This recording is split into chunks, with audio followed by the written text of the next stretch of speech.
Ассалаумағалейкум барша қазақ елі. Біздер 6 баланың ата-анасы боламыз. Осы 6-шы қызымыз өмір есігін ашқан бойда осындай Алланың сынағына тап болды. Енді осы Қазақстанда бұл диагноз бойынша рак кожи деп қойылып отыр. Енді бізде Қазақстанда ондай операция жасалмайды екен.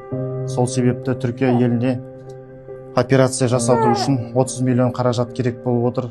Біздер ондай қаражат таба алмаймыз. Сол себепті сіздерден алдарыңызға көмек сұрап шығып отырмыз. Біріншіден Алладан, екіншіден сіздерден өте мұқтаж болып отыр. Көмектесіп жіберсеңіздер. Бірінші кішкентай қал болып шығып, күннен күнге ұлғаюда бізде. Осындай түк болып шығып тұрады. Астана қаласында осы жерінен биопсия алынды.